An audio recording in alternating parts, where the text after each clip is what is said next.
শেখ হাসিনার শোচনীয় পতনের পর থেকে বাংলাদেশ নিয়ে ভারতীয় মিডিয়ার মিথ্যাচার যেন থামছেই না। বৈষম্য বিরোধী ছাত্র জনতার আন্দোলনে তোপের মুখে পড়ে 5 আগস্ট পালিয়ে যান শেখ হাসিনা। একথা সত্য যে এ ঘটনার পর দেশের নানান স্থানে বিচ্ছিন্নভাবে সংখ্যালঘুদের বাসস্থান এবং ব্যবসা প্রতিষ্ঠানে হামলার ঘটনা ঘটেছে। তবে যেসব সংখ্যালঘুরা হামলার শিকার হয়েছেন তাদের মধ্যে বেশিরভাগই ছিলেন আওয়ামী রাজনীতির সঙ্গে যুক্ত।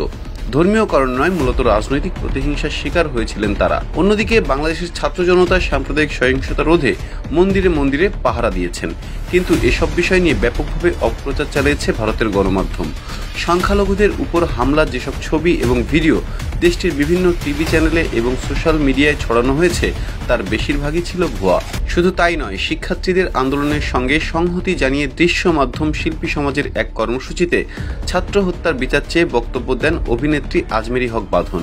অথচ ভারতীয়রা সামাজিক যোগাযোগ মাধ্যমে তাকে সাহায্য প্রার্থী হিন্দু নারী হিসেবে পরিচয় করিয়ে বিভিন্ন পোস্ট শেয়ার করেছিলেন। গত 13 সেপ্টেম্বর তো আকাশ কুসুম শিরোনাম করেছে। আনন্দবাজার, হিন্দুস্তান টাইমস সহ ভারতের বেশ কয়েকটি গণমাধ্যম তাদের শিরোনাম মুজিব নন, জিন্নাকে জাতির পিতা ঘোষণা করার দাবি ঢাকায়। এমন কোনো সংবাদ বাংলাদেশের কোনো গণমাধ্যমে প্রকাশ করা হয়নি, অথচ ভারত করেছে। মূলত নবাব সলিমুল্লাহ একাডেমির আয়োজনে জাতীয় প্রেস ক্লাবে পাকিস্তানের জাতির জনক মোহাম্মদ আলী জিন্নার 76তম মৃত্যুবার্ষিকী পালন উপলক্ষে আলোচনা সভা অনুষ্ঠিত হয়, যা ইতোমধ্যে নানান সমালোচনার জন্ম দিয়েছে। সামাজিক মাধ্যমে অনেকেই বিষয়টি নিয়ে প্রশ্ন তুলেছেন।